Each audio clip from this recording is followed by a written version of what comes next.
Shalom saudara terkasih di dalam Tuhan Yesus. Pada hari ini kita sama-sama akan merenungkan kebenaran firman Tuhan, namun sebelumnya mari kita berdoa terlebih dahulu. Terima kasih Tuhan karena kami diberikan kesempatan untuk bangun di pagi hari ini. Pada saat ini kami akan merenungkan kebenaran firman Tuhan. Kiranya Allah Roh Kudus menerangi hati dan pikiran kami agar kami dapat mengerti kebenaran firman-Mu. Di dalam nama Tuhan Yesus kami berdoa. Amin. Baik saudara, pada pagi hari ini saya akan membawakan renungan dari Yohanes 12, ayat yang pertama sampai dengan yang ke-8. Judul dari tema renungan ini akan saya berikan dengan judul Mengurapi Kaki Yesus. Saya akan bacakan Yohanes 12 ayat 1 sampai dengan yang ke-8. 6 hari sebelum Paskah, Yesus datang ke Betania, tempat tinggal Lazarus yang dibangkitkan Yesus dari antara orang mati. Di situ diadakan perjamuan untuk dia dan Marta melayani, sedang salah seorang yang turut makan dengan Yesus adalah Lazarus. Maka Maria mengambil setengah kati minyak narwastu murni yang mahal harganya, lalu meminyaki kaki Yesus dan menyekanya dengan rambutnya, dan bau minyak semerbak di seluruh rumah itu.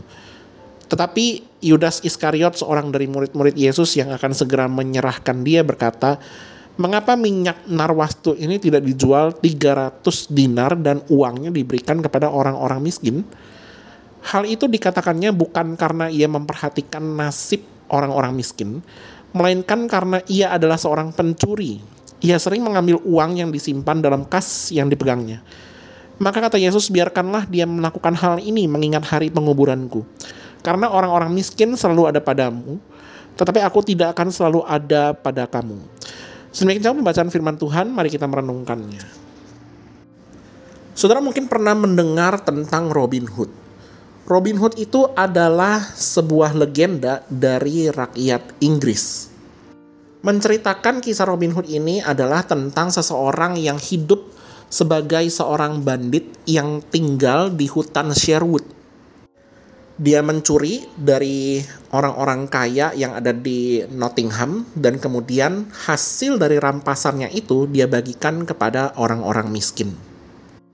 Mungkin sebagian orang mengatakan Robin Hood itu adalah sesosok pahlawan karena dia mencuri dari orang kaya yang jahat dan kemudian rampasannya itu dibagikan kepada orang-orang yang membutuhkan atau orang-orang miskin.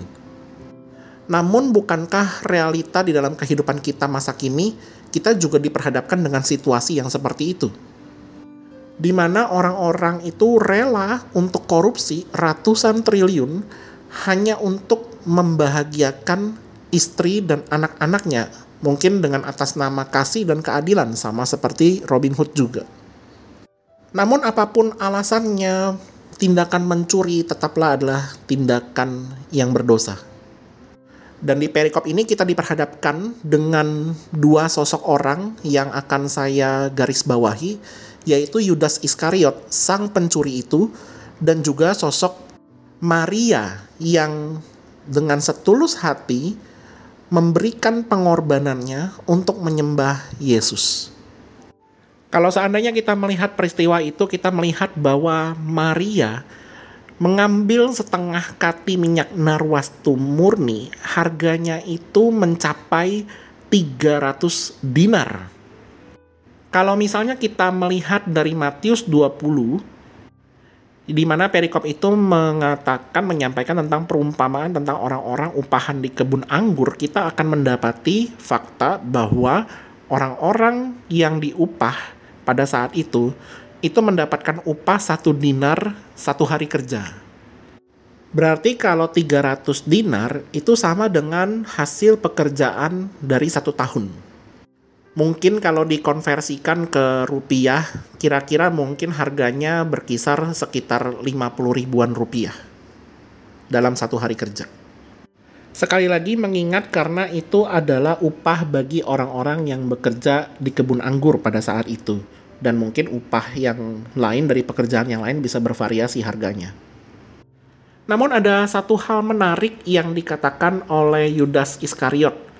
Dia mengatakan di ayat kelima, "Mengapa minyak narwastu ini tidak dijual 300 dinar dan uangnya diberikan kepada orang-orang miskin?" Dan memang di ayat selanjutnya, ayat ke-6, dikatakan bahwa ada keterangan Yudas Iskariot itu bukan memperhatikan nasib orang miskin, melainkan ia adalah seorang pencuri. Tetapi seakan kita mungkin terbesit sejenak. Bukankah apa yang dikatakan Yudas itu selaras dengan Matius 25 di dalam perikop penghakiman terakhir? Ketika Tuhan mengatakan bahwa ketika kita memberikan sesuatu kepada orang-orang miskin, itu artinya kita juga sedang menyembah atau memuliakan Tuhan. Nah, tetapi hal ini bukanlah menjadi sesuatu yang harus dipertentangkan dari Yohanes 12 dan juga Matius 25 ini. Karena Tuhan Yesus sudah memberikan jawabannya di ayat ke-7 dan ke-8. Maka kata Yesus, biarkanlah dia melakukan hal ini mengingat hari penguburanku, karena orang-orang miskin selalu ada pada kamu, tetapi aku tidak akan selalu ada pada kamu.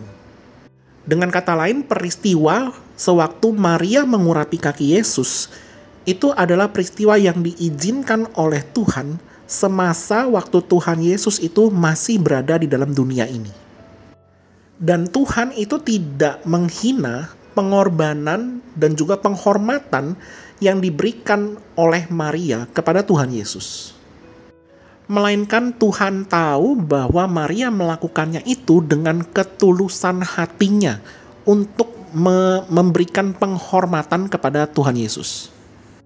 Dan memang terbukti ketika Tuhan Yesus mengatakan bahwa dia juga tidak akan selalu bersama-sama dengan para muridnya secara fisik. Karena Tuhan Yesus itu setelah dia bangkit, ia naik ke surga.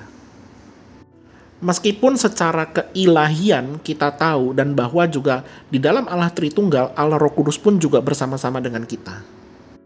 Namun intisari dari perikop ini yang kita dapatkan adalah ketika seseorang dengan setulus hati memberikan pengorbanan ataupun pelayanan bagi Tuhan, maka kita jangan terlalu cepat-cepat untuk menghakimi mereka.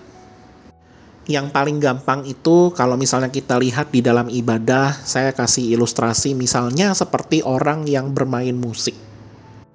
Bisa jadi mungkin salah satu pemusik, katakanlah mungkin gitaris atau pianis, dia sudah latihan selama 2 minggu sebelumnya, sebelum dia tampil, dia mungkin juga harus lembur untuk latihan karena dia juga lelah bekerja. Kemudian juga mungkin ada masalah di kantornya, mungkin juga ada masalah di keluarganya. Lalu pada saat tampil, ada lupa salah satu not, sehingga mungkin main musiknya jadi fales sedikit atau jadi kurang match sedikit, kurang pas sedikit dengan lagu yang dibawakan, dengan arahan daripada pemimpin pujian. Maka kita sebagai jemaat juga jangan langsung cepat-cepat, wah ternyata orang ini kurang latihan dan sebagainya dan sebagainya. Kita perlu memberi satu penghargaan, membiasakan diri untuk memberikan penghargaan kepada orang-orang yang dengan setulus hati melayani Tuhan. Memang betul manusia tidak tahu apa yang ada di hati orang lain. Tetapi kita mau membudayakan satu penghargaan apresiasi kepada orang-orang yang melayani Tuhan.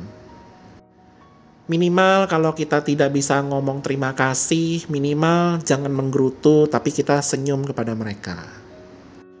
Karena belum tentu ketika kita melayani Tuhan, kita belum tentu bisa sebagus orang tersebut yang kita kritik atau yang kita gerutukan itu. Kiranya firman Tuhan ini senantiasa menjadi ingat-ingatan di dalam kehidupan pelayanan kita. Mari kita berdoa. Terima kasih Tuhan karena kami diberikan kesempatan untuk boleh dapat merenungkan kebenaran firman Tuhan hari ini. Dan biarlah firman Tuhan hari ini boleh sungguh-sungguh kami terapkan di dalam kehidupan pelayanan kami. Sebentar mungkin kami akan melanjutkan aktivitas kami di dalam memulai hari kami. Tuhan juga yang pimpin dan sertai kami. Dalam nama Tuhan Yesus kami berdoa. Amin.